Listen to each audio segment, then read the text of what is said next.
మంచి సమయంను బట్టి దేవునికి మహిమ కలుగునుగాక. దేవుని వాక్యంని మనం ధ్యానిస్తాం. మీరందరూ కూడా సంతోషంగా ఉన్నారని నమ్ముచున్నాను.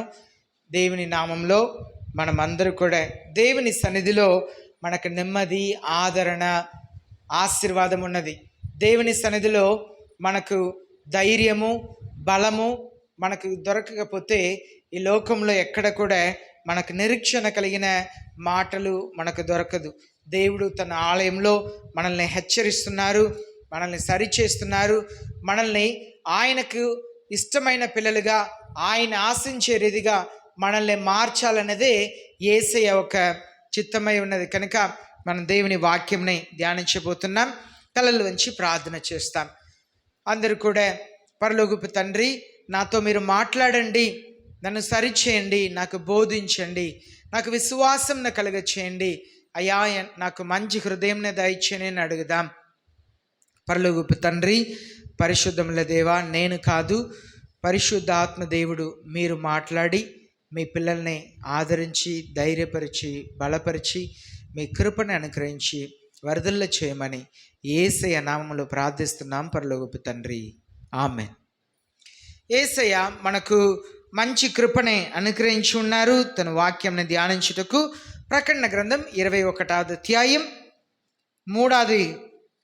5వ వచనం 4వ వచనం నుండి 8వ వచనం వరకు 9వ వచనం వరకు మనం ధ్యానించబోతున్నాం. మనం 3 వచనములని 2 వారాల క్రితం మనం ధ్యానించాం. ఇప్పుడు 4వ వచనం నుండి మనం ధ్యానించబోతున్నాం. 4వ వచనం చదువుదాం. మైక్ ఆన్ చేసుకోండి మా. ఆయన వారి కన్నుల ప్రతి బాష్ప బిందువును తుడిచివేయును, మరణము ఇక ఉండదు, దుఃఖమైనను, ఏడ్పైనను, వేదన అయినను ఇక ఉండదు, మొదటి సంగతులు గతించిపోయినని సింహాసనంలో నుండి వచ్చిన గొప్ప స్వరము చెప్పుట వింటిని. చూడండి, మనకి ఈ లోకంలో బాధలు, కష్టములు, కృంగుదలు ఎన్నో ఉన్నాయి. మనం ప్రేమించే వారిని కోల్పోతున్నాము. కొన్నిసారి అనుకోకుండా నష్టము జరుగుతుంది. మనం ప్రేమించే వారికి ఏదైనా జరిగినా మనం దాన్ని తీసుకోలేకపోతున్నాము. చాలా కష్టములు కలుగుతున్నాయి. కానీ యేసయ్య చెప్తున్నారు, నూతన ఆకాశంలో నూతన భూమిని సృష్టించిన తర్వాత ఆ నూతనమైన ఆ ప్రదేశంలో యేసయ్యతో పాటు ఉండే ఆ స్థలంలో యేసయ్య ప్రతి ఒక్కరు బాష్ప బిందువుల్ని ఆయన తుడుస్తారంట. బాధలంతా కూడా తొలగిపోతుందంట. శాంతి, సమాధానం మాత్రమే. ఈ లోకంలో ఉన్నట్లుగా ఇబ్బందులు ఉండదు, ఇబ్బందులు పెట్టేవారు ఉండరు. మనకు కష్టం, బాధ ఏమీ ఉండదు. ఆయన సన్నిధిలో ఎప్పుడు కూడా సంతోషమే, ఆయన సన్నిధిలో ఎప్పుడు కూడా ఆనందం మాత్రమే. అలాంటి ఒక ఉన్నతమైన జీవితంను జీవించుటకే యేసయ్య మిమ్మల్ని నన్ను పిలుస్తున్నారండి. మనం దేవుని పిల్లలముగా ఉండుటకు ఆయన ఆశపడే కారణం, ఈ లోకములో చాలా దేవుని పిల్లలకు శ్రమలు ఉంటాయి. కానీ ఈ శ్రమలంతా కూడా సహించేవారు ధన్యులను దేవుని వాక్యం సెలవిస్తుంది. ఈ శ్రమలంతా కూడా భరించి, శోధనలంతా కూడా భరించి, కష్టములో దేవుని పట్ల వైరాగ్యముతో ప్రార్థన చేసి, దేవా నాకు మీరే దిక్కు ప్రభువా, నాకు నా సమస్యల్ని పరిష్కరించే మార్గం లేదు, నాకు ఏమీ తోచట్లేదు అని దేవుని మీదే ఆధారపడి ఉండేవాళ్ళు కన్నీటిని తుడుస్తారంట. ఈ బాధలు ఎక్కువ కాలం ఉండదండి, ఈ కష్టంలో ఎక్కువ కాలం ఉండదు. ఈనాడు ఎన్నో దేశాల మధ్యలో భయంకరమైన యుద్ధం జరుగుతున్నాయి. ఆ యుద్ధంలో ఎంతోమంది మరణిస్తున్నారు. ఆ కుటుంబాల్లో ఎన్ని బాధలు ఉంటాయి. ఎంతోమంది సైనికులు కాళ్ళు చేతులను పోగొట్టుకుంటున్నారు. ఎంత బాధలు వాళ్ళకు ఉంటుంది ఆలోచన చేయండి. కానీ దేవుడు వాటన్నిటిని కూడా ఒక ముగింపుకు త్వరలో తీసుకురాబోతున్నారు. అక్కడ కన్నీటిని యేసయ్య తుడుస్తారంట. There will be no longer any death. అక్కడ మరణమే ఉండదు. మనం ప్రేమించేవారు, మన ఇష్టపడేవారు ఎన్నడూ కూడా మనల్ని విడిచి ఎవ్వరు కూడా వెళ్ళరు. మనం ప్రేమించేవారు, మనల్ని ఆదరించేవారు దేవుని సన్నిధిలో ఎప్పుడు కూడా నిరంతరమైన జీవితం. దానికే క్రైస్తవులు అనగా యేసయ్య రక్తం చేత కడగబడిన వాళ్ళు అనగా నిరీక్షణ కలిగిన వారు. వారి మరణం తర్వాత కూడా యేసయ్యతో పాటు దేవునితో జీవించుటకు పిలువబడ్డారు. మీరు మీ భర్తతో, మీ పిల్లలతో దేవుని సన్నిధిని చేరుకుంటే అక్కడ నెమ్మది, సమాధానం, అక్కడ సంతోషం, మరణం అనేది ఉండదు. మనల్ని ఎడబాపేది అక్కడ ఏది లేదని దేవుని వాక్యం సెలవిస్తుంది. అలాగనే there will be no longer any mourning. అక్కడ వేదన చెందేది ఏమీ ఉండదండి. అయ్యో నాకు ఇలా జరిగిందే, అయ్యో నా కష్టం ఇలా ఉంది, అయ్యో నా పరిస్థితి ఇలా ఉంది అని చెప్పి బాధపడటానికి అవకాశమే ఉండదంట. నేను చెప్తున్నాను, బాధలో ఉన్నారా, దుఃఖంలో ఉన్నారా, ఆర్థిక ఇబ్బందిలో ఉన్నారా, మీరు ఆర్థిక అప్పులు పోలేని స్థితిలో ఎక్కడి నుండి మార్గం లేకుండా ఎవ్వరు కూడా సహాయం చేయటకు లేని పరిస్థితిలో మీరు ఉన్నారా, నేను మీకు యేసయ్య నామంలో ప్రేమతో విశ్వాసముతో ఈ మాటను చెప్తున్నాను. దేవుని పాదములో కన్నీళ్లు కార్చి ప్రార్థన చేయండి. దేవుని పాదమునే పట్టుకోండి. దేవా, నాకు మీరు తప్ప దిక్కు లేదు ప్రభువా, మీరు తప్ప నాకు సహాయం లేదు ప్రభువా, అయ్యా మీరే నాకు సహాయం చేయాలి. ఎవరు మనసుని మీరు తెరుస్తారో తెలియదు, ఎవరిని వాళ్ళ స్థానం నుండి మీరు కదలిస్తారో తెలియదు, ఏ మార్గమునే తెరుస్తారో తెలియదు. నా అప్పుని తీర్చండి ప్రభువా, నాకు ఆర్థిక సహాయం చేయండి ప్రభువా. అయ్యా నేను మిమ్మల్ని నమ్మి ఉన్నాను ప్రభువా, నేను ఎంతకాలం కష్టపడి సంపాదించినా కూడా అయ్యా నేను ఊహించుకొని కూడా చూడలేను ప్రభువా, నాకున్న ఆర్థిక సమస్యలు తీరదు ప్రభువా, నాకు మీరు ఒక్కరే మార్గం వేసే అని దేవుని పాదంని పట్టుకొని కన్నీళ్లు కార్చి ప్రార్థన చేయండి. యేసయ్య నిశ్చయముగా అద్భుత కార్యం చేస్తారు. నమ్మండి, నమ్మితే నమ్మేవానికి సమస్తము సాధ్యమన్నారు. నువ్వు నమ్మాలి, విశ్వసించాలి. యేసయ్య అద్భుతం చేయగలుగుతారు, యేసయ్యకు అసాధ్యమైనది లేదు అని చెప్పి విశ్వసించాలి. యేసయ్య బెతనీ అనే గ్రామమునకు వచ్చారు. ఊరు బయట నిలబడి శిష్యుల్ని పంపించి నేను వచ్చానని చెప్పి వెళ్ళి చెప్పండి అని చెప్తున్నారు. మార్తా అక్కడి నుండి పరిగెత్తి వస్తుంది. యేసయ్య దగ్గర వచ్చి మార్తా ఇలాగ చెప్తుంది, అయ్యా మీరు 4 రోజులకు ముందు వచ్చి ఉంటే, నా సహోదరుడు బాగలేదని చెప్పినప్పుడే మీరు వచ్చి ఉంటే నా సహోదరుడు మరణించేవాడు కాదు కదా అని చెప్పి బాధపడుతుంది. యేసయ్య చెప్తున్నారు, నువ్వు నమ్మితే మరణించిన వాళ్ళు బ్రతుకుతారు, నువ్వు దేవుని మహిమను చూస్తావు. తర్వాత మరియా వాళ్ళ చెల్లి వస్తుంది, వచ్చి అదే మాటను చెప్తుంది, అయ్యా నా సహోదరుడు అనారోగ్యంతో ఉన్నప్పుడే మేము వార్తలు పంపించాము కదా, మీరు ఎందుకు రాలేదు ప్రభువా, ఒకవేళ మీరు ఉంటే నా సహోదరుడు మరణించేవాడు కాదు కదా, మీరు బాగు చేసేవారు కాదు కదా. యేసయ్య చెప్పారు, జీవము పునరుత్థానము నేనే, నాకు అసాధ్యమైనది ఏది లేదు. మార్తా చెప్తున్నది, అయ్యా నేను నమ్ముచున్నాను, ఈ లోక చివరి దినమున మరణించిన వారు పునరుత్థానం పొందుతారు నమ్ముచున్నాను. యేసయ్య చెప్తున్నారు, నువ్వు నమ్మితే ఇప్పుడే చూస్తావు. 4 దినములు అయింది, దుర్వాసన వస్తుంది. యేసయ్య చెప్తున్నారు, ఆ సమాధి ఎదుట పెద్ద బండరాయి ఉంచబడి ఉన్నది, ఆ బండరాయిని తొలగించమంటున్నారు. వాళ్ళు చెప్తున్నారు, అయ్యా తొలగిస్తే దుర్వాసన వస్తుంది. 4 రోజులు అయింది సమాధిలో ఉంచి, దుర్వాసన వస్తుంది, శరీరం కుళ్ళిపోయి ఉంటుంది. యేసయ్య ఆ సమాధి ఎదుట నిలబడి చెప్తున్నారు, లాజరు బయటకు రా అంటున్నారు. అక్కడ ఉన్న వాళ్ళందరూ కూడా మనుషులు కనుక వాళ్ళకు వినోదముగా అనిపించి ఉంటుంది. 4 రోజులు అయింది, దుర్వాసన వస్తుంది, ఆ శరీరం కుళ్ళిపోయి ఉంటుంది. కానీ యేసు ప్రభు లాజరు బయటకు రా అని చెప్తున్నారే, ఏం మాట్లాడుతున్నారు? యేసయ్య పిలవగా కుళ్ళిపోయిన శరీరం మంచి బలము కలిగిన శరీరముగా మారింది. దుర్వాసన వచ్చిన శరీరం బలముని పొందుకుంది, సజీవుడిగా లేచి వచ్చాడు. యేసయ్య సర్వశక్తి కలిగిన దేవుడు, యేసయ్యకు అసాధ్యమైనది ఏది లేదు.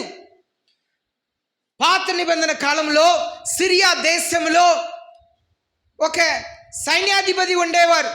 ఆ సైన్యాధిపతి చాలా బలము కలిగిన వాడు, పేరు ప్రఖ్యాతి కలిగిన వాడు. కానీ తను శరీరంలో కుష్ఠ రోగం ఉన్నది.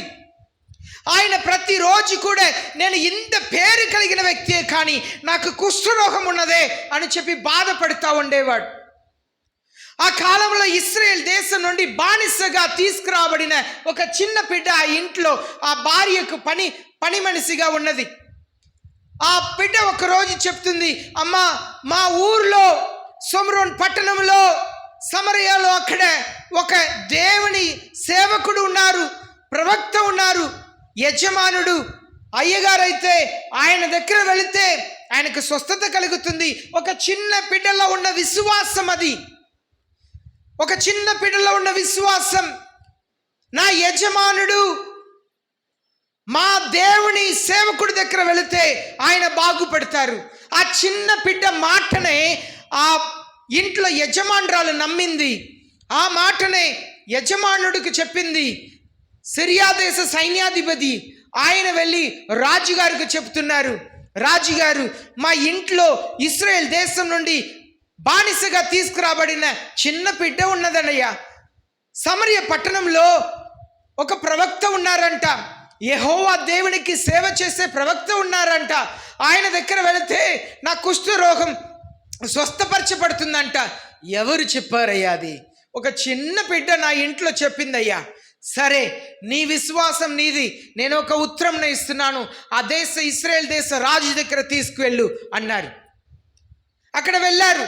ఆ ఇశ్రాయేల్ దేశ రాజు గారు ఆ ఉత్తరంని చదివి బట్టల్ని చింపుకున్నాడంట. చింపుకొని నేను ఎలాగూ ఈ సైన్యాధిపతిని స్వస్థపరచగలుగుతాను. అప్పుడు దేవుని ఇంట్లో ప్రార్థిస్తున్న దేవుని సేవకుడి దగ్గర దేవుడు మాట్లాడుతున్నారు, నువ్వు మనుషుల్ని పంపించి రాజుగారి దగ్గర ఉన్న సిరియా సైన్యాధిపతిని నా దగ్గర రమ్మని చెప్పు. వాళ్ళు వెళ్ళారు. అలాగే ఆ సిరియా సైన్యాధిపతి దేవుని సేవకుడి దగ్గర వచ్చారు. దేవుని సేవకుడు ఇంటి బయట కూడా రాలేదండి. ఒక మాట చెప్పి పంపించారు, అయ్యా ఇదిగో సిరియా దేశ సైన్యాధిపతి వచ్చి ఉన్నారు అని చెప్పగా ఆయన్ని వెళ్ళి యోర్దాను నదిలో 7 పర్యాయం మునిగి లెగవమని చెప్పు అని చెప్పారు. ఆయనకు చాలా కోపం వచ్చేసింది. నేను సిరియా దేశ సైన్యాధిపతి, రాజుగారి అనుమతితో నేను రాజుగారి దగ్గర వచ్చి మాట్లాడితే నన్ను ఈ యెహోవా సేవకుడు వాళ్ళ ఇంటికి రమ్మని చెప్పి ఆయన ఇంటి ముందు వస్తే ఆయన ఇంటి బయట కూడా నన్ను వచ్చి నన్ను గణపరచకుండా, నన్ను పలకరించకుండా, నన్ను పనివాడి దగ్గర మాట చెప్పి యోర్దాను నదిలో 7 పర్యాయం మునిగి లెగవమని చెప్తున్నాడే అని చెప్పి కోపం రగిలిందంట.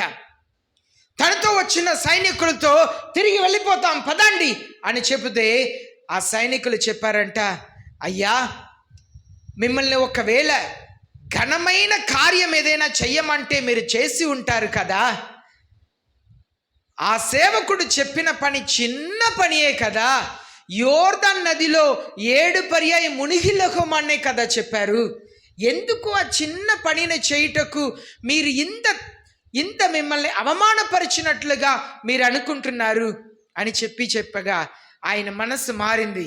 ఆయన వెళ్ళి 1 పర్యాయం 2 3 4 5 6 7వ సారి ఆయన మునిగి లేసినప్పుడు చిన్న పిల్లల చర్మంలాగే మారిపోయిందంట అండి. హల్లెలూయా, చిన్న పిల్లల చర్మంలా మారిపోయిందంట.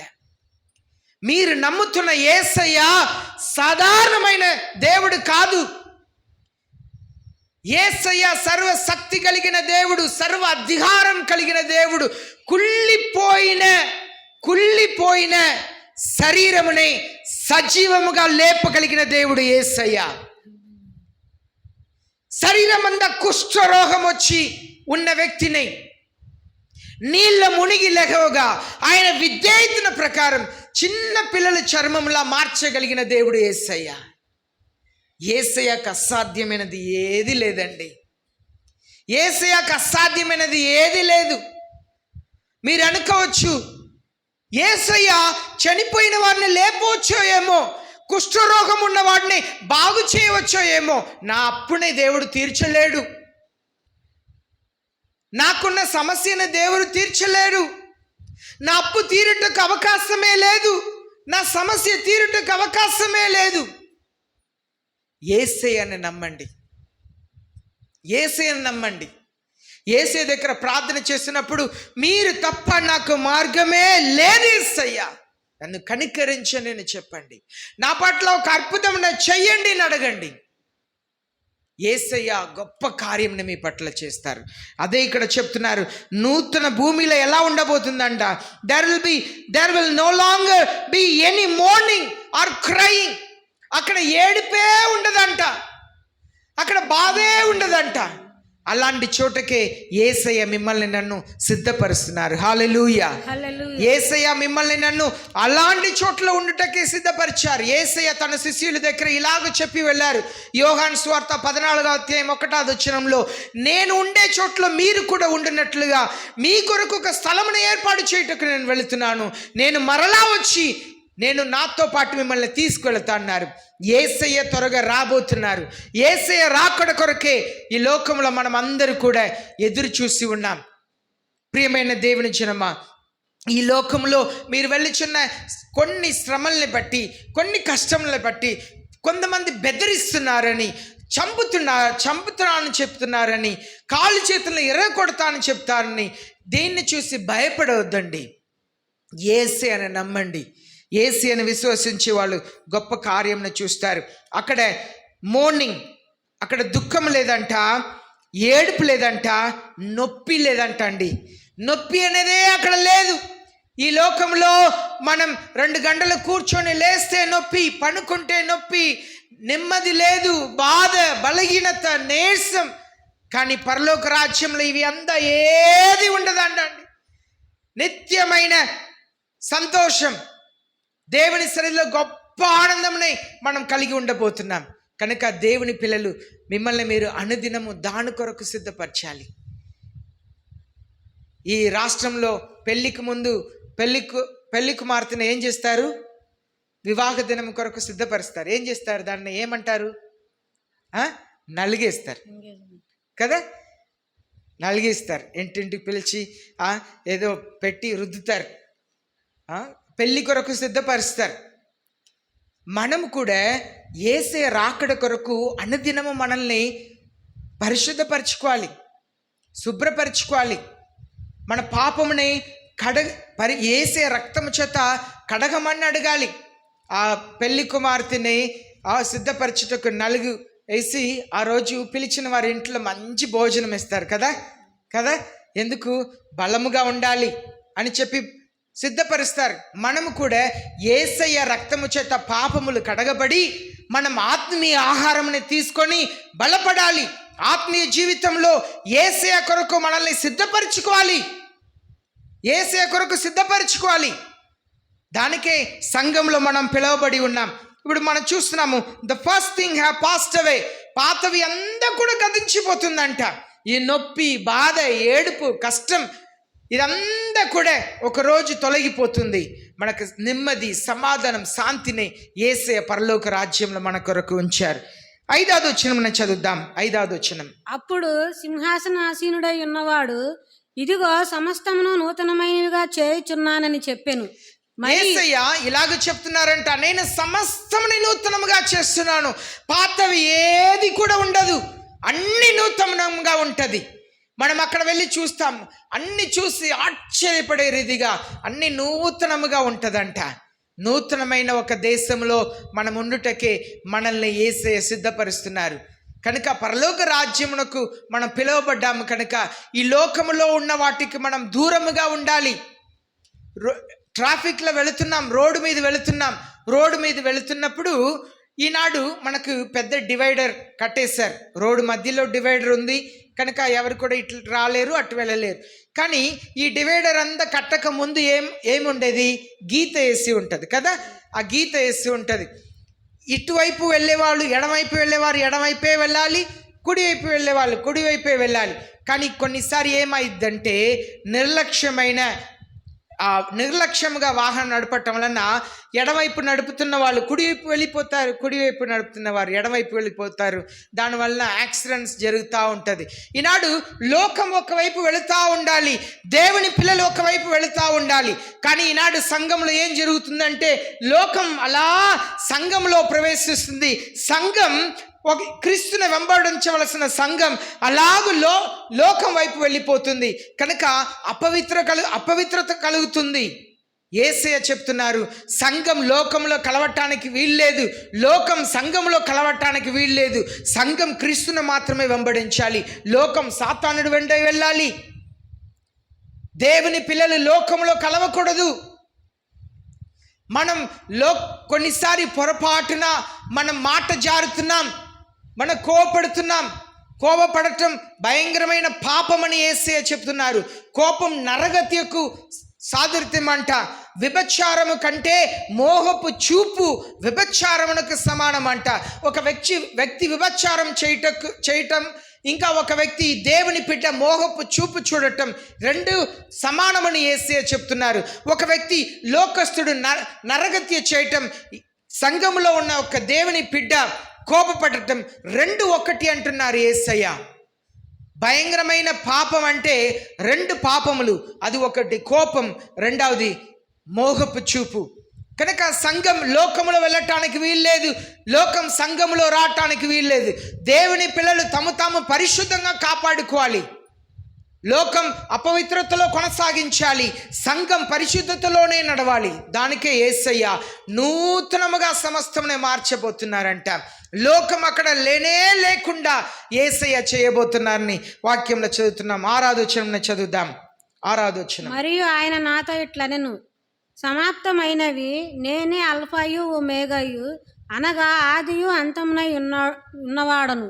దప్పిగొను వానికి జీవజలముల బుగ్గలోని జలమును నేను ఉచితముగా అనుగ్రహింతును. ఇక్కడ యేసయ్య చెప్తున్నారు, నేనే ఆది అందము, అనగా నాకు ముందు ఎవరు లేరు, నా తరువాత అంటే ఎవరు ఉండబోలేరు, నేనే.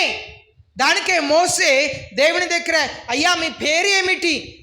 దేవుడు మోసేకు తాను అగ్ని ద్వారా కనపరుచుకొని ఐగుప్తు దేశమునకు వెళ్ళి నా ప్రజల్ని బానిసత్వం నుండి బయటకు తీసుకురా అని చెప్తున్నారు. అయ్యా నేను ఐగుప్తు రాజు ఫరో దగ్గర వెళ్ళి నేను ఇశ్రాయేల్ ప్రజలు దేవుడు నన్ను వారిని విడిపించమని చెప్పారు, తీసుకురమ్మని చెప్పారు, నువ్వు విడుదల చేయని అడిగితే నీ దేవుడు పేరేంటి అని అడిగితే నేనేం చెప్పాలి అని చెప్పి అడగగా దేవుడు చెప్తున్నారు, నేనే వెళ్ళి చెప్పు అంటున్నారు.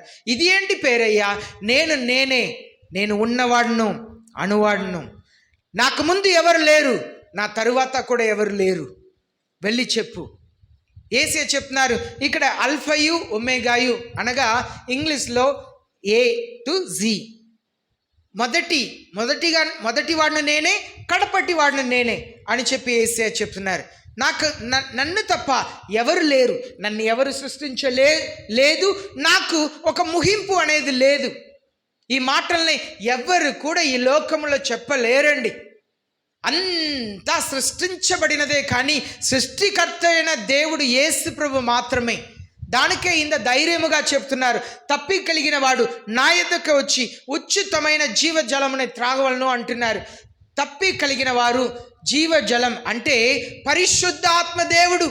మనం ఈ లోకములో మంచి క్రైస్తవ జీవితంను జీవించాలి. యేసయ్య రాకడ కొరకు మనల్ని మనం కాపాడుకోవాలంటే మన శక్తితో, సామర్థ్యముతో, తెలివితేటలతో మన వల్ల కాదు. ఈనాడు లోకంలో యోగా అంటారు. మన కోపముని తగ్గించుకోవటానికి, కంట్రోల్లో అదుపులో ఉంచుటకు, మన శరీరముని అదుపులో ఉంచుటకు, శరీర ఆశల్ని అదుపులో ఉంచుటకు మనం కొన్ని ఎక్సర్సైజ్ లాంటిది చేస్తే చేయవచ్చు అంటారు. కానీ యేసయ్య చెప్తున్నారు అది లోనే ఉంటుంది. ఒకరోజు అది బల్లముగా బయట వచ్చేస్తుంది. కానీ పరిశుద్ధ ఆత్మ దేవుడు మనలో ఉంటే మనలో వేరుతో సగా తీసివేస్తారంట.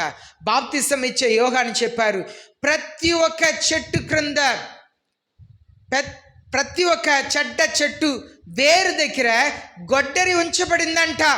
అనగా యేసయ్య ఆ గొడ్డరి తన చేతిలో ఉన్న గొడ్డరితో, అనగా యేసయ్య క్షమాపణ, పాపము నుండి విడుదల అనేతో పాపం నుండి పరిపూర్ణమైన విడుదలను ఇచ్చుటకు సామర్థ్యం కలిగిన దేవుడు. హల్లెలూయా. ఏ పాపంలో మీరు వేరు తన్ని ఉన్నారో యేసయ్య ఈ లోకమునకు వచ్చిన తర్వాత ప్రతి ఒక్క వేరు దగ్గర గొడ్డరి ఉంచబడిందంట. వేరుతో సగా నీ ఏ పాపం నుండి బయట రాలేక ఉన్నారో వేరుతో సగా యేసయ్య తీసివేయుటకు గొప్ప దేవుడండి. దేవుని పిల్లలకు ఆసక్తిని యేసయ్య ఇస్తున్నారు. పరిపూర్ణమైన విడుదలను యేసయ్య పాపం నుండి ఇస్తారు. నమ్మాలి, నన్ను యేసయ్య పరిపూర్ణమైన పాపం నుండి విడుదల చేస్తారని నమ్మాలి.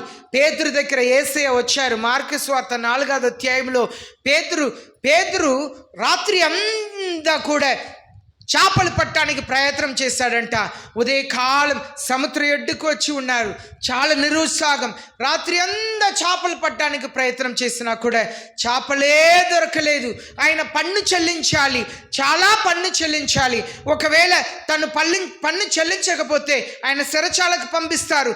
ఏం చేయాలని తెలియని పరిస్థితుల్లో నిరుత్సాహముగా ఉన్న సమయంలో అక్కడికి యేసయ్య వచ్చారండి. యేసయ్య వచ్చి చెప్పారు, పేతురు, నీ పడవని లోతునకు నడిపించు, నీ కుడి వైపున వలై అని చెప్పగా ఆయన వల వేశాడు. ఆ వలలు పిగిలిపోయినట్లుగా చేపలు వచ్చిందంట. ఆ పడవ నిండగా పక్కన ఉన్న వారికి చేయి చూపించి వారిని రమ్మని చెప్పి ఆ పడవను కూడా నింపారంట అండి. మీరు అనుకోవచ్చు, నాకు దిక్కే లేదు, ఈ సమస్యకు పరిష్కారమే లేదు, వేరే మార్గమే లేదు. యేసయ్య మీ దగ్గర వస్తారు. కృంగిన వారి దగ్గర యేసయ్య వస్తారు. నల్లిగి నా హృదయం కలిగిన వాళ్ళ దగ్గర యేసయ్య వస్తారు. నిరుత్సాహం కలిగిన వారి దగ్గర యేసయ్య వస్తారు. ఆయన ఆదరించే దేవుడు అండి. ఆయన మంచి దేవుడు. ఆయన సన్నిధిలో అడగాలి, యేసయ్య నా భర్త మందు తాగటం మానలేకపోతున్నారు యేసయ్య, యేసయ్య నేను బూతులు మానలేకపోతున్నాను యేసయ్య, యేసయ్య నేను నా హృదయంలో చెడ్డ తలంపులు యేసయ్య, చెడ్డ ఆలోచనలు యేసయ్య నేను జయించలేకపోతున్నాను, నేను విధేయత కలిగిన జీవితంలో జీవించలేకపోతున్నాను. యేసయ్య చెప్తున్నారు, ప్రతి ఒక్క చెడ్డ చెట్టు దగ్గర వేరు దగ్గర గొడ్డరి ఉంచబడింది. వేరుతో సగా తీసివేసి నిన్ను మంచి వ్యక్తిగా మార్చుటకు యేసయ్యకు సామర్థ్యం ఉంది. హల్లెలూయా. యేసయ్య విడుదల ఇవ్వగలుగుతారు, నిన్ను పరిపూర్ణంగా మార్చగలుగుతారు, నీ భర్తని మార్చగలుగుతారు. ఒక తల్లి వచ్చింది యేసయ్య దగ్గర. యేసయ్య మార్గంలో శిష్యులతో వెళుతున్నారు. యేసయ్య వెంట వచ్చి, యేసు ప్రభువా నా కుమార్తెకి దయ్యం పట్టి ఉంది అయ్యా, నెమ్మది లేక ఉంది, ఇంట్లో ఉన్న అన్నిటిని పగల కొట్టేస్తుంది, బట్టలు చింపేస్తుంది, ఇంటి తలుపుని తెరిస్తే అయ్యా బట్టలు లేకుండా వీధిలో పరిగెత్తిపోతుంది అయ్యా, నా కుమార్తెకి స్వస్థత కావాలయ్యా అని బ్రతిమలాడుతా ఉన్నది. యేసయ్య ఏ మాట పలకకుండా తన మార్గంలో వెళుతూ ఉన్నారు. తోడు వెళుతున్న శిష్యులు యేసయ్య దగ్గర చెప్తున్నారు, అయ్యా ఆమె ఎంత దూరం మిమ్మల్ని బ్రతిమలాడుతుంది, ఆమెకి ఏదైనా ఒక మాట చెప్పండి. వాళ్ళకే హృదయం కదిలిపోయింది. కానీ యేసయ్య ఇంకా మౌనంగానే వెళుతున్నారు. ఆమె కృంగిపోలేదు. యేసయ్య నన్ను లెక్క చేయట్లేదు, నాకు వద్దు ననుకలేదు. యేసయ్య వెంట వెళుతూ ఉన్నది. యేసయ్య మార్గమున నడిచి వెళ్ళి ఆ ఊర్లో చేరి ఇంటి లోపల వెళ్ళి కూర్చున్నారు. ఇంకా అడగటం మానట్లేదు, కేకలు వేస్తానే ఉన్నది. దారి అందా మార్గం అందా కేకలు వేస్తానే ఉన్నది. ఆ వీధిలంతా కేకలు వేస్తున్నది. వీధిలో ఉన్న వాళ్ళందరూ చూస్తున్నారు, ఈ అమ్మాయికి ఏమైంది, ఎందుకు ఈ స్త్రీ కేకలు వేస్తా వెళుతుంది, ఎందుకు యేసు ప్రభు ఏం పలుకకుండా వెళుతున్నారు. యేసయ్య ఇంట్లో వెళ్ళి కూర్చున్నారండి. ఆమె యేసయ్య దగ్గర వచ్చి, అయ్యా కనికరించండి అని బ్రతిమలాడుతానే ఉన్నది. యేసయ్య చివరిగా నోరు విప్పి ఆమె హృదయం పగలగొట్టేటట్లుగా, ఆమె నిరుత్సాహం పొందేటట్లుగా ఒక మాట చెప్పారు. అమ్మా, పిల్లలు రొట్టెని తీసి కుక్కలకి వేయటం పద్ధతి కాదమ్మా అన్నారు. ఆ తల్లి కృంగిపోలేదండి, అధైర్యపడలేదు, నిరుత్సాహపడలేదు, నన్ను అవమానించారని అనుకోలేదు. ఆ తల్లి చెప్పింది, అయ్యా పిల్లలు తింటప్పుడు కింద పడే ముక్కల్ని కుక్కలు తింటాయి కదా అండి అని చెప్పగా యేసయ్య చెప్పారు, అమ్మా నీ విశ్వాసం ఎంత గొప్పది, వెళ్ళమ్మా నీ కుమార్తెకి స్వస్థత కలిగింది అన్నారు. ఆమె ఇంటికి వెళ్ళింది. వాళ్ళ కుమార్తె చక్కగా కూర్చున్నది. హల్లెలూయా. నీ భర్త నీ ఇంట్లో ఉండవచ్చు, నీ పిల్లలు నీ ఇంట్లో ఉండవచ్చు, వాళ్ళు నీ భర్త ఇంట్లో ఉన్న డబ్బు అంతా కూడా నువ్వు కష్టపడి పోగు చేసి దాచిపెట్టిందంతా తీసుకొని తాగి వచ్చి వెచ్చలవిడిగా జీవించవచ్చు. నీ పిల్లలు నీకు బాధ కలిగిస్తా నీ మాటలు వినకుండా ఇష్టానుసారంగా ఉండవచ్చు. నువ్వు నమ్ము, యేసయ్య పాదముని పట్టుకొని నిరుత్సాహం పొందకుండా యేసయ్యని అడుగు. యేసయ్య నా జీవితంలో ఒక అద్భుతం చేయండి. నా పిల్లలు ఇంట్లో ఉన్నారు ప్రభువా, నా భర్త ఇంట్లో ఉన్నాడు, నా అమ్మ నాన్న ఇంట్లో ఉన్నారు. అయ్యా నేను పిలిస్తే రావట్లేదు, ఇంట్లో వాళ్ళు అయిష్టమైన పని చేస్తున్నారు ప్రభువా, ఇంట్లో నష్టమున కలుగ చేస్తున్నారు. అయ్యా రోడ్డు బయట వీధిలో నాకు అవమానం వాళ్ళని బట్టి ప్రభువా, నువ్వు దేవుని పాదంని పట్టుకొని అడుగు. ఆ తల్లి అలాగనే ప్రార్థన చేస్తుంది. నా బిడ్డను బట్టి నేను తల ఎత్తుకొని తిరగలేకపోతున్నాను ప్రభువా, నాకు దిక్కే లేదు.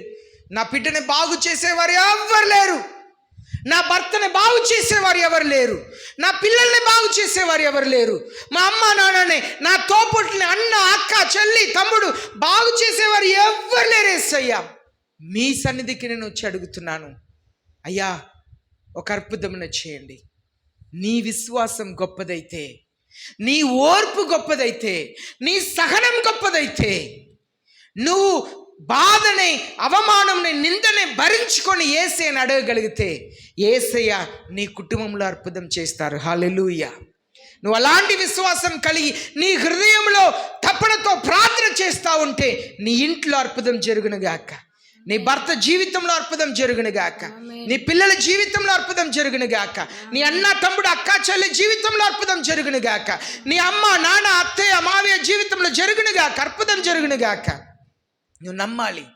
దేవుని పాదంలో బాధతో దేవుని సన్నిధిలో ప్రార్థన చేయాలి. యేసయ్య చెప్తున్నారు, తప్పి కలిగిన వారికి నేను పరిశుద్ధాత్మను ఇస్తాను. యేసయ్య చెప్పారు, పరిశుద్ధ ఆత్మని అడగండి, మీ పరలోక తండ్రి మీకు అనుగ్రహిస్తారు. పరిశుద్ధ ఆత్మ అనగా ఆయన మెల్లని స్వరంతో మనతో మాట్లాడి మనం నడవలసిన మార్గం నడిపిస్తుంటారు. నిరుత్సాహం కలిగిన సమయంలో మెల్లని స్వరముతో మనల్ని ధైర్యపరుస్తూ ఉంటారు. పరిశుద్ధ ఆత్మ దేవుడు హృదయంలో ఉండి మనల్ని ఆదరిస్తూ ఉంటారు. మన కష్టమనే బాధనే మనతో పాటు మనలో ఉండి భరిస్తూ ఉండేవారి పరిశుద్ధాత్మ దేవుడు. నీకు తప్పన కలగాలి.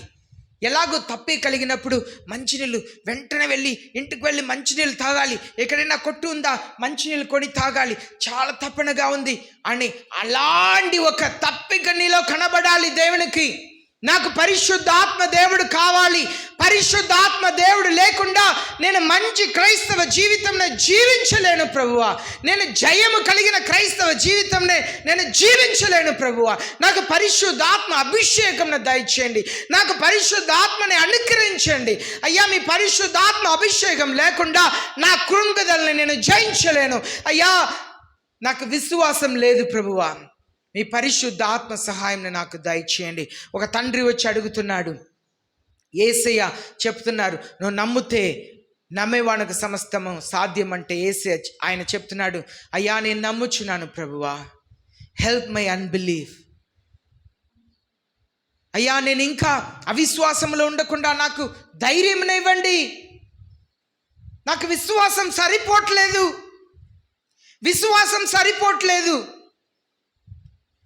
నా జీవితంలో మీరు అద్భుతం చేస్తారనే విశ్వాసం నేను విశ్వసించలేకపోతున్నాను.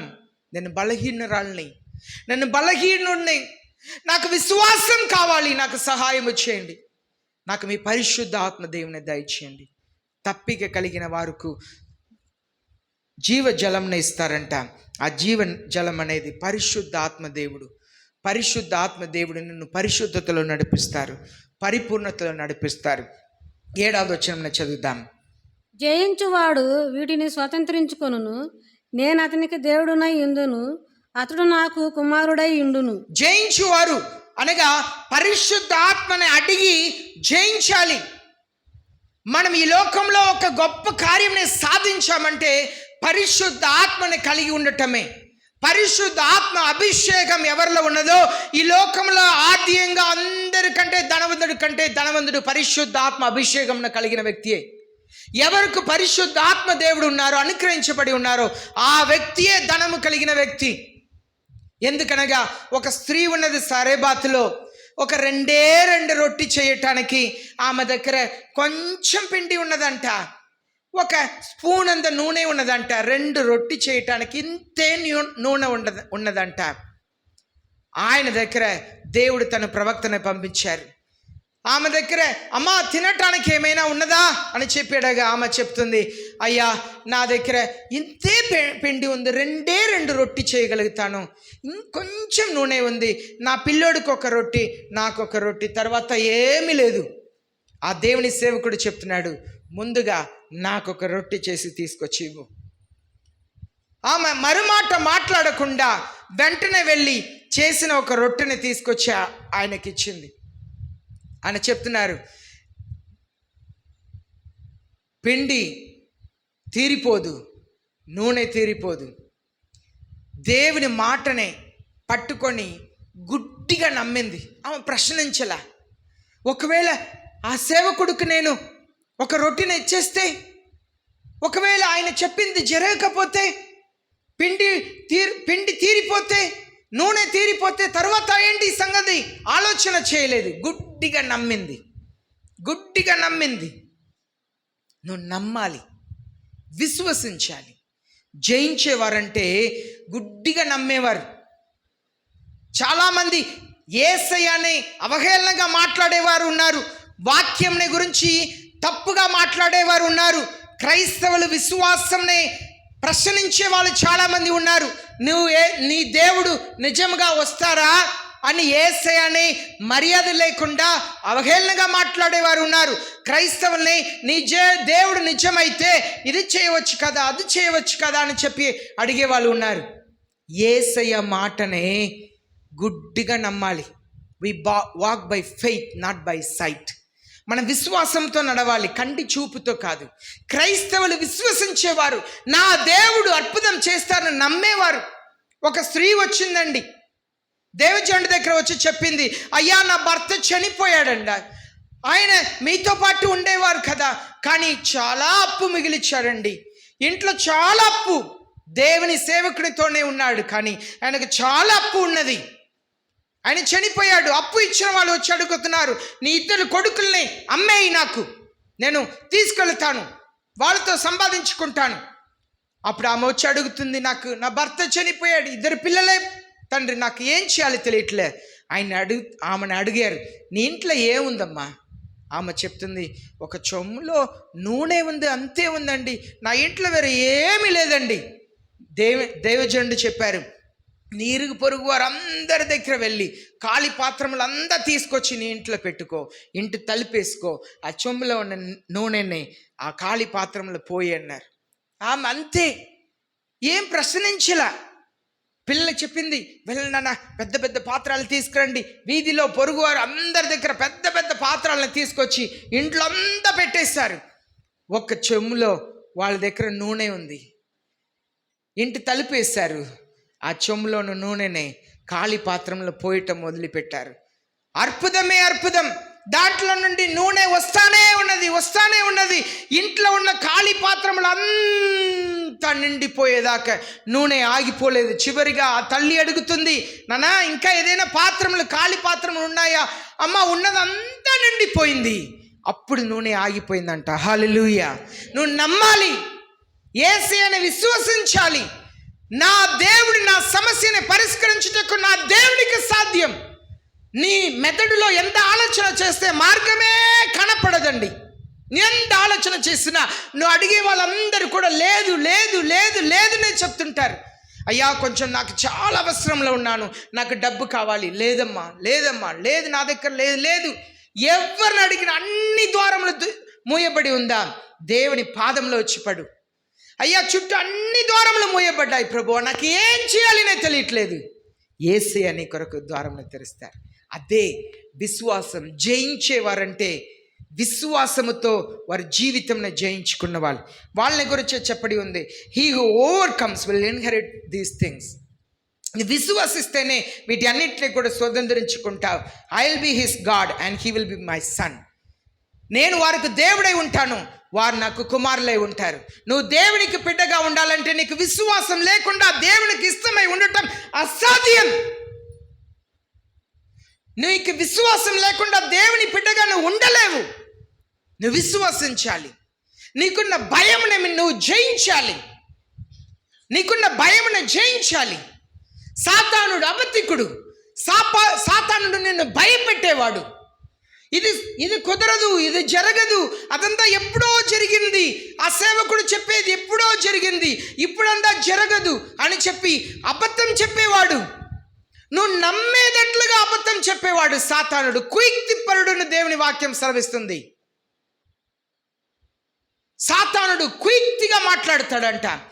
నువ్వు ఎలా చెప్తే నువ్వు నమ్ముతావో ఆ రీతిగా సాతానుడికి మాట్లాడటం తెలుసు. నీ మీద విశ్వాసం లేకుండా చేస్తాడు, కానీ నువ్వు జయించాలి. ఇప్పుడు 8వ వచనం చదువుదాం. 8వ వచనం. పిరికివారును అవిశ్వాసులను. ఆగండి. పిరికివారు దేవుని అద్భుతమును చూడలేరు, దేవుని సహాయమును పొందుకోలేరు. దేవుని పిల్లలకు ధైర్యం ఉండాలి. గోలియాత్ అనబడిన ఒక వ్యక్తి ఫిలిష్తియా దేశం నుండి, ఆయన చాలా ఎత్తైన వాడంట, చాలా బలము కలిగిన వాడు. ఆయన ప్రతిరోజు ఉదయకాలంలో లేచి అక్కడ యుద్ధం జరిగే చోట్ల వచ్చి ఇశ్రాయేల్ ప్రజలతో ఇలా చెప్తాడంట, మీలో ఎవరైనా ఒక్కరు వచ్చి నాతో యుద్ధం చేయండి, మీలో ఎవరైనా ఒక్కరు నన్ను గెలిస్తే ఫిలిష్తియా దేశం అంతా మీకు బానిసలుగా ఉంటాం. నేను మీలో ఒక్కరిని గెలిస్తే మీరందరూ ఇశ్రాయేల్ దేశం అంతా కూడా ఫిలిష్తియా దేశమునకు బానిసగా ఉండాలని చెప్పేవాడంట. దేవుని నామముని దూషించేవాడంట. మీ దేవుడు గొప్ప దేవుడైతే, నిజముగా అగిత్తు దేశం నుండి వచ్చినప్పుడు మీ దేవుడు ఎర్ర సముద్రంను 2 పాయలుగా చేసిన దేవుడైతే, మీకు కొండల్ని చీల్చి కొండ నుండి మంచి నీళ్ళని ఇచ్చిన దేవుడైతే అని దేవునిని అవమానపరిచి మాట్లాడేవారంట. ఎవరు కూడా, అందరు కూడా పిరికి వాళ్ళు. ఇశ్రాయేల్ దేశంలో రాజుతో సగా అందరు పిరికితనంతో ఎన్ని రోజులు జరిగింది తెలుసా అండి? 40 రోజులు అలాగనే జరిగిందంట. 40 రోజులు ప్రతి దినము కూడా వచ్చి ఇదే మాటల్ని చెప్పేవాడంట. 40 రోజులు అందరికి భయం. కానీ అక్కడ ఆనాడు దేవుని సంకల్పం చొప్పున జెస్సీ తన కుమారుడైన దావీదును పిలిచి అన్నాళ్ళని చూసి రమ్మని చెప్పి పంపించారు. అక్కడ వచ్చిన దావీదు ఆ మాటను వినిన వెంటనే రోషం కలిగింది. నా దేవుణ్ణి అవమానపరిచి మాట్లాడతాడా ఈ సున్నతి లేని ఫిలిష్తీయుడు? నేను వీడిని ఏం చేస్తాను చూడండి. దేవుని పిల్లలకు ధైర్యం ఉండాలి, దేవుని పిల్లలకు ధైర్యం ఉండాలి. కర్రని కత్తిని గడ్కముని పట్టడానికి కాదు ధైర్యం. దేవుని పిల్లలకు ధైర్యం, విశ్వసించుటకు ధైర్యం కావాలి, ప్రార్థించుటకు ధైర్యం కావాలి, యేసయ్యని ధైర్యంగా మాట్లాడటానికి ధైర్యం కావాలి. బంధువులు ఎదుట, స్నేహితులు ఎదుట, మీరు ఉంటున్న ప్రాంతంలో యేసయ్య కొరకు ధైర్యంగా ఉండుటకు ధైర్యం కావాలి. పిరికి వాళ్ళు దేవుని రాజ్యంని స్వతంత్రించుకోలేరని దేవుని వాక్యం సెలవిస్తుంది. తర్వాత అన్బిలీవింగ్, అవిశ్వాసులు విశ్వసించాలి. అవిశ్వాసం నీలో ఉండకూడదు. నీలో అవిశ్వాసం అనేది ఉండకూడదు. నీలో విశ్వాసం మాత్రమే ఉండాలి. నీవు అవిశ్వాసం కలిగి ఉంటే నువ్వు దేవుని రాజ్యంని చూడలేవని దేవుని వాక్యం సెలవిస్తుంది. నువ్వు వాక్యంని చదివినప్పుడు ఉన్నది ఉన్నట్లుగా నమ్మాలి. యేసయ్య చెప్పారు, నేను నిన్న నేడు నిరంతరం ఏకరీతిగా దేవుడు. నేను ఎప్పుడో కార్యం జరిగింది, అది ఇప్పుడు జరగదు అని అనుకోకూడదు. ఇప్పుడు కూడా అప్పుడు చేసిన దేవుడు ఇప్పుడు చేయగలుగుతున్నాడు నమ్మాలి. అదే విశ్వాసం. తరువాత అసహ్యులు. మిమ్మల్ని సాతానుడు మోసం చేస్తాడు, కానీ అసహించుకుంటాడు. ఆదాము అవ్వ ఏదెన్ తోటంలో ఉన్నారు. వాళ్ళు వస్త్రము లేకనే ఉన్నారు. సాతానుడు వాళ్ళని మోసపరిచిన వెంటనే వాళ్ళు వస్త్రం లేక ఉన్నారని గ్రహించారు. వెంటనే వెళ్ళి చెట్టు ఆకుతో తాము కప్పుకున్నారంట. ఎవరికి సిగ్గుపడ్డారండి? ఎవరు చూస్తున్నారని సిగ్గుపడ్డారు?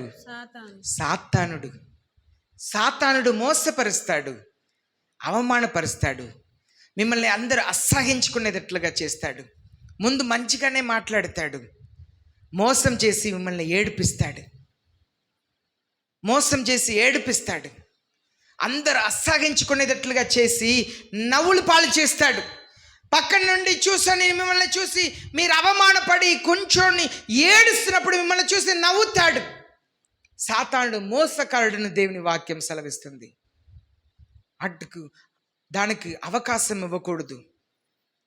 సాతానుడికి అవకాశం ఇవ్వకూడదు. అస్సాగించుకునే జీవితం జీవించకూడదు. నిన్ను చూసి, నీ కుటుంబమును చూసి ప్రజలు అస్సాగించుకుంటున్నారా? అలాంటి జీవితం జీవిస్తున్నావా? నువ్వు ఎలాగ సంపాదిస్తున్నావు? జాగ్రత్త సుమా. నిన్ను చూసి ప్రజలు గర్వించాలి. నిన్ను చూసి ఒక మాదిరిగా తీసుకోవాలి. అసహించుకునే జీవితం దేవుని పిల్లలు జీవించకూడదు. ఈనాడు పిల్లలు మీరు చేస్తున్న పని, మీరు ఏదైనా దేవునికి అయిష్టమైనది చూస్తుంటే తల్లిదండ్రులకే అసహ్యం వచ్చేది. ఛీ, అసహించుకునే బ్రతుకు మనం బ్రతకూడదు. అసహించుకునే పనులు చేయకూడదు. మీరు ఏదైనా చెడ్డ పనులు చేసి మీరు దొరికిపోయారు, పోలీసుకు దొరికిపోయారు, ఎవరికైనా దొరికిపోయారు, లేదు కొట్టులో ఏదైనా దొంగతనం చేసి దొరికిపోయారంటే అసహించుకుంటారు కదా. రోడ్లో వస్తే దొంగ, చెడ్డ మాటలు పలుకుతారు. అసహాయకులుగా ఉండకూడదు. తర్వాత నరగంధకులు అంటే మనం ఇక్కడ ఎవరు నరగంధి చేసిన వాళ్ళు ఎవరు లేరు, కానీ కోపపడే వాళ్ళు ఉన్నాం. మనం ఫైట్ చేయాలి, దేవుని సన్నిధిలో మోకరించి పోరాడాలి. అయ్యా, కోపం నుండి నాకు పరిపూర్ణమైన విడుదలను దయచేయండి, చిరాకు నుండి పరిపూర్ణమైన విడుదలను దయచేయండి. కొన్నిసారి మన చిరాకు పడేటట్లుగా దేవుడే ప్రజల్ని ప్రేరేపణ చేస్తారు. మన చిరాకు పడేటట్లుగా దేవుడు చేసి మన కోపపడుతున్నామా అని మనల్ని పరిశోధన చేస్తారు, పరిశోధిస్తారు యేసయ్య. కానీ అలాంటి సందర్భంలో మనం జయించాలి. నరగంధికులు అంటే దేవుని మందిరంలో నరగంధికులు అంటే కోపపడేవారు, ఇతరుల ఆత్మీయ జీవితంని చంపేవారు. వాళ్ళు ఏదైనా ఒక విషయంలో అభ్యంతర పెడతారు. ఏదైనా ఒక విషయంలో అభ్యంతరపడి వాళ్ళు ఏం చేస్తారంటే, వాళ్ళు దేవుని సేవకుల దగ్గర రారు ఆ సమస్యను పరిష్కరించుటకు. తోటి సహోదర సహోదరుల ఇంటికి వెళ్తారు. నాకు ఈ చర్చిలో ఈ విషయం నచ్చలేదు, నేను సేవకుల దగ్గర దైవజనుల దగ్గర ఈ విషయం నాకు నచ్చలేదు, నాకు చర్చికి రావాలని అనిపించట్లేదు, నేను ఫలానా చోటుకు వెళ్ళాలని అనుకుంటున్నాను, నువ్వు వస్తావా, మనం అక్కడ వెళ్తాం, ఎందుకు ఇక్కడికి వెళ్ళాలి? నరకంధ్య ఆత్మీయ జీవితం చంపుతున్నారు. చాలామంది వేరే చోటుకు లాక్కి వెళుతున్నారు. అలాంటి పని ఎన్నడూ చేయకూడదు. ఏది ఉన్నా దేవుని సన్నిధిలో ప్రార్థన చేయాలి, దైవజనుల దగ్గర వచ్చి మాట్లాడాలి, సంభాషించాలి, ప్రశ్నించి, అయ్యా నాకు ఇలా నేను అర్థం చేసుకున్నాను, మీరు చెప్పిన మాటకి ఇదేనా అర్థం అని చెప్పి దాన్ని సరిచేసుకోవాలి. కానీ అభ్యంతరపడకూడదు. యేసయ్య చెప్పారు, నా నామం నిమిత్తముగా, నా మాటల నిమిత్తముగా అభ్యంతరపడే వారికి అయ్యో అన్నారు. అభ్యంతరపడకూడదు. అభ్యంతరపడితే ఒకవేళ ఏదైనా విషయం అర్థం కాకపోతే వచ్చి అడగాలి, మీరు చెప్పిన మాటకి ఇదేనా అర్థం, నేను ఇలా అర్థం చేసుకున్నాను, నాకు తప్పుగా అనిపిస్తుంది, ఇదేనా అని చెప్పి తెలుసుకోవాలి. కానీ సాతానుడికి లొంగిపోకూడదు. అది నరగతికి సమానం. తరువాత వ్యభిచారులను ఇది శారీరక వ్యభిచారం గురించి ఒకవైపు చేసిన ఆత్మీయ వ్యభిచారం అంటే ఏంటి తెలుసా? దైవజనులకు దేవుని జనుల దగ్గర నమ్మకత్వం లేక ఉండటం, అక్కడికి వెళ్ళటం, ఇక్కడికి వెళ్ళటం ఆత్మీయ వ్యభిచారం అది.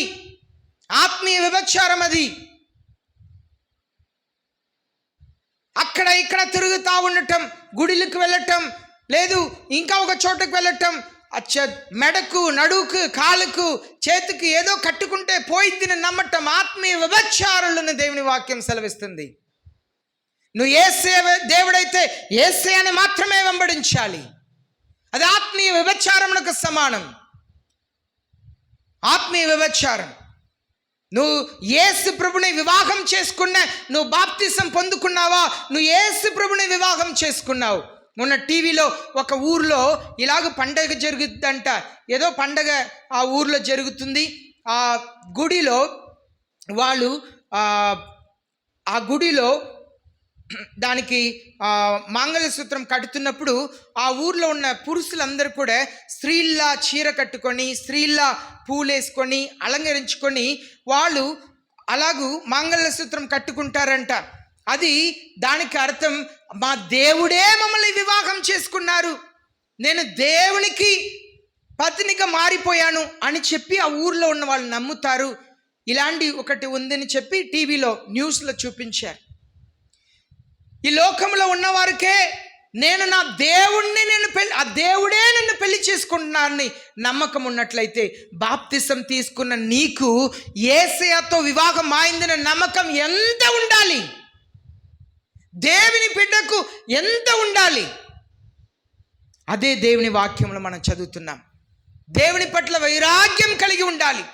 యేసయ్యను మాత్రమే నమ్మాలి. విశ్వాసం వేరే దేనికి వెళ్ళకూడదు. అక్కడికి వెళ్ళి చూడండి, ఇక్కడికి వెళ్ళి చూడండి, లేదు. యేసయ్యని పరిపూర్ణంగా విశ్వసించి ఆయన మాత్రమే సేవించాలి. యేసయ్యని మాత్రమే సేవించాలి. లేనిచో అది విభచారమునకు సమానం. తర్వాత మాంత్రికులను విగ్రహారాధికులు, మాంత్రికులు అనగా ఇతరుల్ని మోసపరిచేవారు. మాంత్రికులు ఏం చేస్తారు? వేరే ఏదో చీకటి శక్తి ద్వారా ఏదైనా ఒక కార్యం చేసి ప్రజలను నమ్మిస్తారు. ఈనాడు చెడ్డ రీతిలో యేసయ్య అనే దేవుని పద్ధతి ప్రకారం వాక్యంని బోధించాలి. పరిశుద్ధ ఆత్మ దేవుడు పశ్చాత్తాపంని ప్రజల్లో కలిగించాలి. ఆ ప్రజలు మారు మనసు పొందాలి. అలాగూ ఆత్మల్ని రక్షించి సంఘంలో చేర్చాలి. కానీ ఈనాడు మాంత్రికులు లాంటి పని చేస్తున్న వాళ్ళు చాలామంది ఉన్నారు. బియ్యం ఇస్తాను, బట్టలు ఇస్తాను, బహుమానం ఇస్తాను కాదు, అలా కాదు. అది మాయమాలమైన పనులు.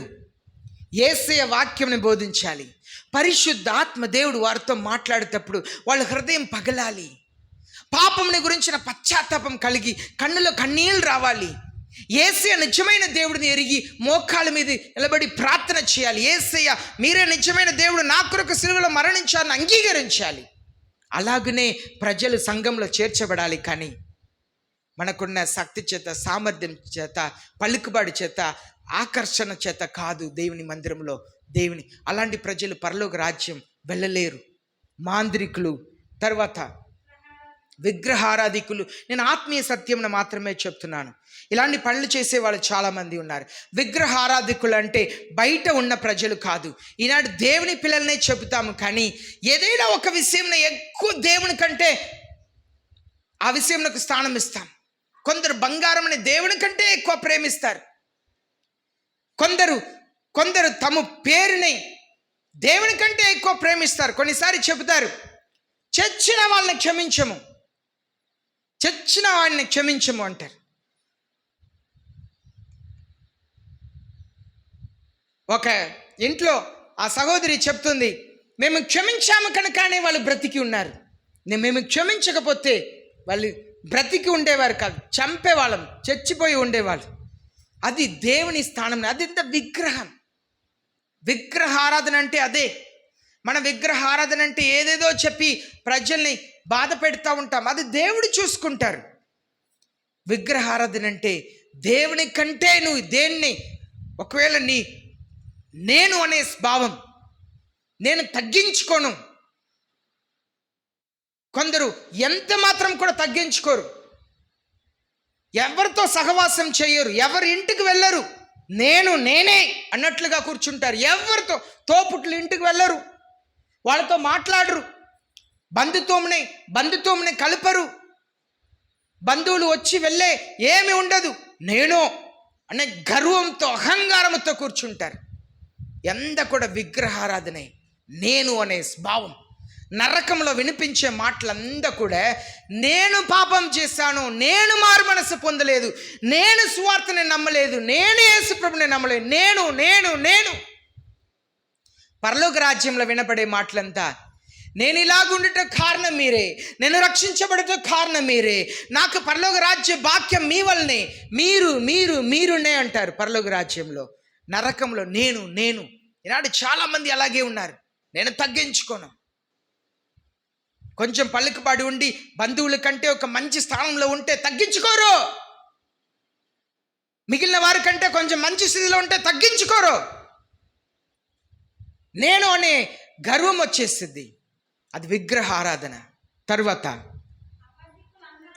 అబద్ధికులు అందరూ అబద్ధికులు ఇలాంటి వారందరూ అగ్నిగుండంలో పడేయబడతారంట. అబద్ధికులు అంటే ఎవరండి? అబద్ధికులు అంటే ఎవరు? అబద్ధికులు ఎవరు? ఒక్కరే నేను అంటున్నారు. మన అబద్ధికులు అంటే వెంటనే మా వీధిలో ఎవరున్నారబ్బా, నా బంధువులు ఎవరున్నారు అలా అనుకుంటున్నాం. మనమే అబద్ధికులం. చాలా విషయంలో అబద్ధం చెప్పటం. అమ్మ ఎందుకమ్మా ప్రార్థనకు రాలే? బాగలేదండి. బాగానే ఉంటారు, ఎవరో వచ్చారని వంట చేసి పెట్టడం తింటాం. మీరు బాగలేదని దేవజన దగ్గర చెప్పారు కనుక మీరు నిజంగానే బాగలేకపోతారు. అబద్ధికులు. అబద్ధం చెప్పకూడదు, ఉన్నది ఉన్నట్లుగా చెప్పాలి. అదే యేసయ్య కోరుకున్నారు. వీరందరూ నరకం వెళుతారంట. 9వ వచనం. ఇది రెండవది మరణం. నరకం వెళ్ళే వారందరికీ అది రెండవది మరణం అంట. అంతటా కడపటి 7 తెగులతో నిండిన 7 పాత్రలను పట్టుకొని ఉన్న 7 దేవదూతలలో ఒకడు వచ్చి, ఇటు రమ్ము, పెండ్లి కుమార్తెను అనగా గొర్రెపిల్ల యొక్క భార్యను నీకు చూపెదనని నాతో చెప్పి. ఇక్కడ మనం చూస్తున్నాము 7 పాత్రములు దేవుని కోపాగ్నిని పట్టుకొని ఉన్న ఆ 7 దేవదూతల్లో ఒక దేవదూత వచ్చి పిలుస్తున్నారంట యోహాన్ని. రా, నేను గొర్రెపిడ్డని వివాహం చేయటకు సిద్ధపరచుకున్న వారిని నేను చూపిస్తాను అనగా ఆ వాళ్ళు ఎవరంటే మీరు నేను దేవుని సంఘంని నిన్ను చూపిస్తాను. ఇంతవరకు నువ్వు దేవుని చూస్తున్నావు కదా, నేను దేవుని కొరకు దేవునితో ఉండేవారిని నిన్ను చూపిస్తున్నాను. ఆ గుంపులో ఉండటకే యేసయ్య మనల్ని పిలిచారండి. విశ్వాసం ఉంచండి యేసయ్య మీద. యేసయ్యని నమ్మండి. మీరు ఏ విషయంలో మీరు జయించలేని జీవితం జీవిస్తున్నారో దేవుని సన్నిధిలో భారముతో ప్రార్థన చేయండి. యేసయ్య తన కృపను మీకు అనుగ్రహిస్తారు. యేసయ్య మంచి దేవుడు అండి. మీ ప్రతి ఒక్కరిని పేరు పేరున ఎరిగి ఉన్న దేవుడు యేసయ్య మాత్రమే. మీ సమస్యలు చెప్పినా చెప్పకపోయినా మీ హృదయంలో ఉన్న వాటి అన్నిటినీ ప్రతి ఒక్క విషయంని ఎరిగి ఉన్న దేవుడు ఆయన మాత్రమే. యేసయ్య మంచి దేవుడు. మీ సమస్యల్ని హృదయపూర్వకంగా దేవుని సన్నిధిలో చెప్పుకోవాలి. అయ్యా నన్ను బాగు చేయండి, నా పరిస్థితులు నేను చెప్పకముందే మీకు తెలుసు కదా యేసయ్య. నేను కూడా మీ నిత్య రాజ్యంలో పరలోక రాజ్యంలో ఉండాలని ఆశపడాలి. ఒకవేళ బాప్తిసం తీసుకోగా ఉన్నవారు బాప్తిసం పొందటానికి సిద్ధపడాలి. బాప్తిసం పొంది యేసయ్య శరీరంలో రక్తంలో పాలు పొందటానికి సిద్ధపడాలి. పరలోక రాజ్యంలో చేరుటకు సిద్ధపడాలి. ఒకవేళ అవకాశమే లేకుండా యేసయ్య అనుకుంటే ఎలాగైనా ప్రజల్ని పరలోకం తీసుకెళ్ళొచ్చు. అది దేవునికి మాత్రమే సాధ్యం. ఆయన్ని ప్రశ్నించుటకు ఎవరికి అధికారం లేదు. బాప్తిసం తీసుకోకుండా ఒక వ్యక్తిని ఎలాగో పరలోక రాజ్యం తీసుకెళ్తారు యేసయ్యను ప్రశ్నించే అర్హత ఎవ్వరికి లేదు. కానీ నీకు అవకాశం ఉండి కూడా నిర్లక్ష్యం చేసి తీసుకోకపోతే యేసయ్య నిన్ను ప్రశ్నిస్తారు. కనుక దయచేసి ప్రియమైన దేవుని సంగమా, దేవునికి మీ జీవితంను సమర్పించండి, విశ్వసించండి. దేవుని సేవకునిగా మిమ్మల్ని బ్రతిమలాడుకునేది యేసయ్యని హృదయపూర్వకంగా వెంబడించండి. ఎన్ని కష్టాలు, శోధనలు, నిందలు, అవమానములు, బాధలు, దుఃఖములు, వేదనలు వచ్చినా యేసయ్యను వదిలిపెట్టవద్దు. నమ్మండి, యేసయ్య కార్యం చేస్తారని విశ్వసించండి. యేసయ్య మీ పట్ల గొప్ప కార్యం చేస్తారు. మోకరించండి, ప్రార్థన చేస్తాను.